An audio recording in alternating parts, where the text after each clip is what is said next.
কতজন আছেন যারা এই আজানের জবাব দিয়ে থাকেন?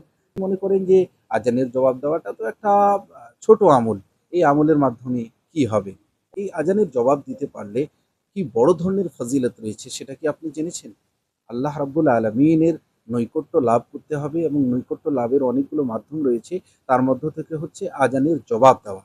মনে রাখ, ছোট, ছোট আমলগুলোকে দুর্বল মনে করা উচিত নয়, তুচ্ছ মনে করা উচিত নয় এবং এগুলোকে কেন্দ্র করে অবহেলা করা উচিত নয়। আপনি মাঠে ঘাটে থাকলেও আজানের জবাব দিতে পারেন। আসসালামু আলাইকুম ওয়া রাহমাতুল্লাহি ওয়া বারাকাতুহু। হামিদুম ওয়া মুসাল্লিয়ান আম্মা বা'দ। সুপ্রিয় দর্শক শ্রোতা মণ্ডলী, আপনাদের সকলকে আজকের এই ভিডিওতে স্বাগত জানাচ্ছি। আল্লাহ রাব্বুল আলামিন আমাদের সকলের নেক আমলগুলো কবুল করুন এবং আমাদের জন্য জান্নাতের পথ সহজ করে দিন। আমিন। অতীব একটি গুরুত্বপূর্ণ বিষয় আপনাদেরকে শেয়ার করতে চাই। সেটা হচ্ছে যে দৈনন্দিন জীবনে ৫ ওয়াক্ত আযান হয়ে থাকে। আমাদের মধ্য থেকে কতজন আছেন যারা এই আজানের জবাব দিয়ে থাকেন? যখন আজান দেওয়া হয় নিজের কাজকে স্তব্ধ করে দিয়ে থামিয়ে দিয়ে এই আজানের জবাব দিয়ে থাকেন। অনেকেই মনে করেন যে আজানের জবাব দেওয়াটা তো একটা ছোট আমল, এই আমলের মাধ্যমে কি হবে? অনেকেই অবহেলার কারণে আজানের জবাব দেন না। কিন্তু এই আজানের জবাব দিতে পারলে কি বড় ধরনের ফজিলত রয়েছে সেটা কি আপনি জেনেছেন? আল্লাহ রাব্বুল আলামিনের নৈকট্য লাভ করতে হবে এবং নৈকট্য লাভের অনেকগুলো মাধ্যম রয়েছে। তার মধ্য থেকে হচ্ছে আজানের জবাব দেওয়া। মনে রাখবেন, আমরা সকলেই মৃত্যুবরণ করে যাব। আমরা পৃথিবীতে কেউ থাকবো না। আর আমাদের সকলেরই নেকির প্রয়োজন আছে। আমরা যত বেশি নেকি অর্জন করতে পারবো তত বেশি আমাদের পদ ও মর্যাদা আখিরাতে পরকালে উচ্চমানের হবে। পদ ও মর্যাদাকে উঁচু করে দেওয়া হবে। এজন্যই আমাদের যেহেতু নেকির প্রয়োজন এবং আমাদেরকে আল্লাহর কাছে হিসাব দিতে হবে, আবার যার নেক আমল বেশি হবে সে জান্নাতে যাবে। আর যার বদ আমল বেশি হবে, খারাপ আমল হবে, আল্লাহ রাব্বুল আলামিন তাকে জাহান্নামে প্রবেশ করাবেন। এজন্যই যেহেতু আমাদের নেকির প্রয়োজন, তাই ছোট, ছোট আমলগুলোকে দুর্বল মনে করা উচিত নয়, তুচ্ছ মনে করা উচিত নয় এবং এগুলোকে কেন্দ্র করে অবহেলা করা উচিত নয়। আপনি মাঠে ঘাটে থাকলেও আজানের জবাব দিতে পারেন।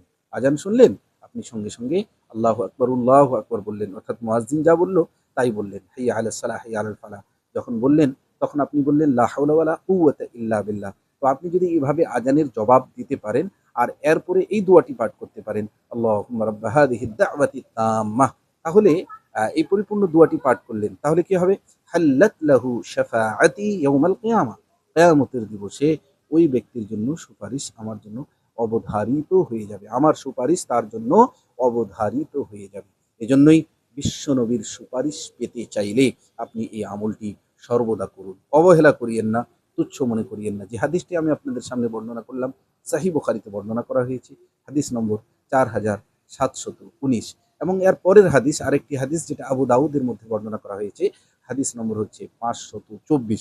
যে হাদিসের মধ্যে বলা হয়েছে আন আব্দুল্লাহ বিন আমর রাদিয়াল্লাহু আনহু বলছেন, আন্না রাজুলান ক্বালা ইয়া রাসূলুল্লাহ, এক ব্যক্তি আল্লাহর রাসূল সাল্লাল্লাহু আলাইহি ওয়াসাল্লামকে বললেন, হে আল্লাহর রাসূল, ইন্নাল মুআদ্দিনিনা ইয়াফদুলুনানা, নিশ্চয়ই মুয়াজ্জিনগণ তারা আমাদের থেকে বেশি পদ ও মর্যাদা লাভ করে নিয়েছেন। তখন রাসূলুল্লাহ সাল্লাল্লাহু আলাইহি ওয়াসাল্লাম বলেন, কুল কামা ইয়াকুলুন, তুমিও তাই বলো, মুয়াজ্জিনগণ যা বলেন।